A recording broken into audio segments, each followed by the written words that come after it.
Hi, this is our countdown of top 50 games of 2020. This is the second video. We're going to be looking at numbers 31 through 40 and counting down the best games of 2020. Now, a few caveats that we said in the other video, which is, if I haven't played it, I can't rate it, right? And if I don't have it, I can't play it. So that's kind of where we sit. These are just my favorites. Yours may be different. Please comment below. I'd love to hear what you guys have to say about it.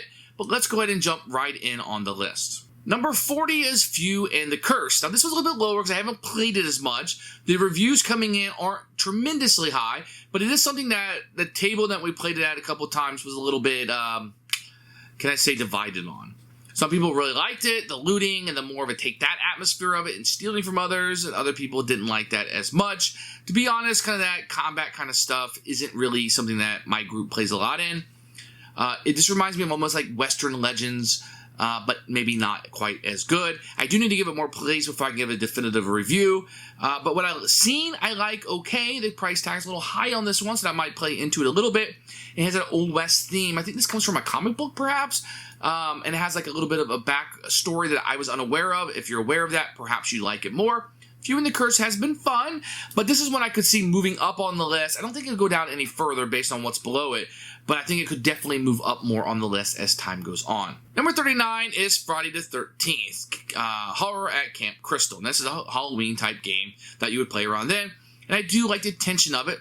I guess it's a retheme of a game called Quartz, which I've never played, but it definitely kind of rethemes that and puts Friday the 13th on it. It's an okay game. Most of the retreads were in the last one. This one kind of scooped itself up because we did have a lot of fun with it. Around Halloween, we played this quite a bit. I do like the tension of pressing your luck. That is something that I really enjoy, so I was able to push this game up quite a bit. It's actually a very solid game. I don't know how many people play Quartz, but I think something with the Friday the 13th IP on it will definitely get people looking at it that remember that and have nostalgia for it. It's a disconnect between the theme and the mechanisms in the game, so I think it's going to be a turn-off for some people.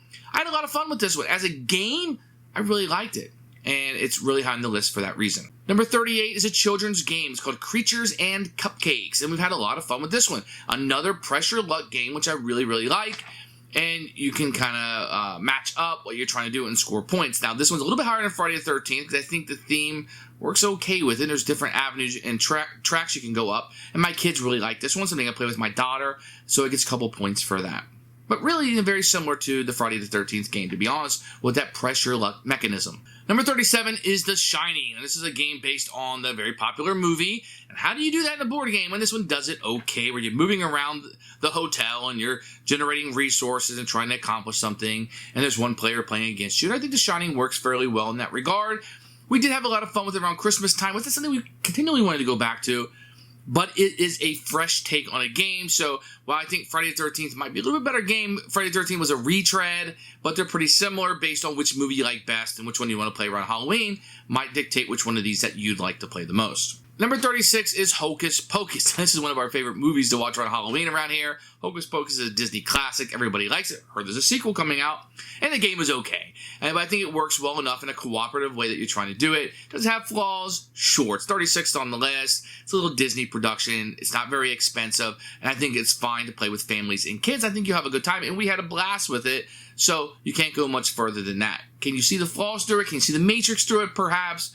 But I do like how it works, and we had a good time, and that's really what gaming is all about, right? Number 35 is the Great Barrier Reef card game. This is a Kickstarter I got, a very small box, and you're placing cards on top of other cards that will hide icons as you're going through, and you try to get the icons in a certain order, or get the reefs in a certain pattern, as you will. A little bit of disconnect on the theme, but this is one that I quite like quite a bit, and I think it has a unique theme to it that people are going to like. The fishes and the Great Barrier Reef, and a lot of educational purposes. They get in it, you know, you can teach about the Great Barrier Reef and the fish and then play the game.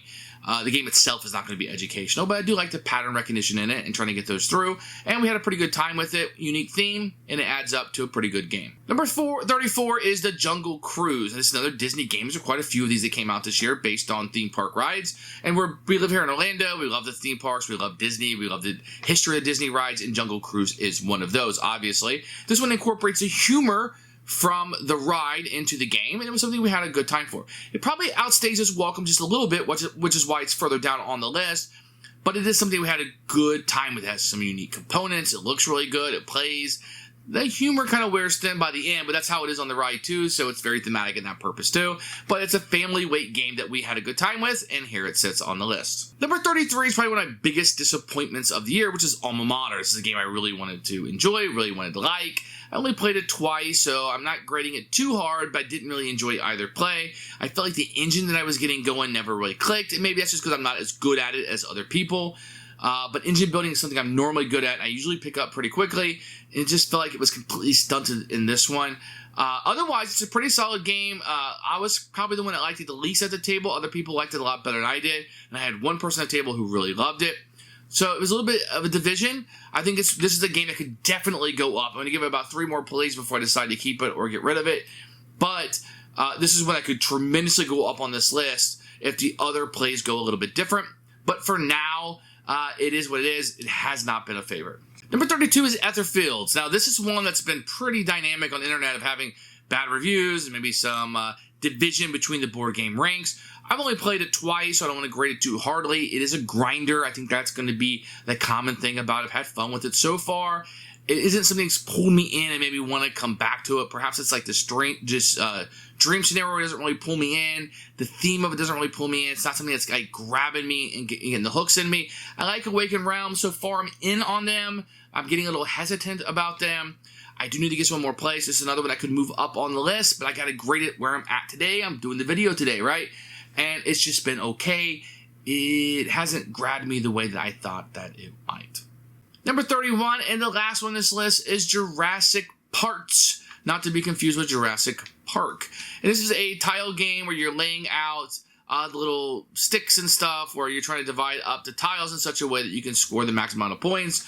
And when you get to tiles, they will have dinosaur bones on them, and you piece the dinosaur bones together to score more points collectively if you can put the right dinosaurs together. So, for example, if you get Triceratops tiles that have those bones on them, and you could put a complete Triceratops together, then it's worth more points than just the bones separately. And that's what you're trying to do with the set collection. This one, as you break it apart. Now your opponent's going to be putting out little pickaxes too to break it apart also, so you have to break it out the way you want it to so you can maximize how many tiles you get.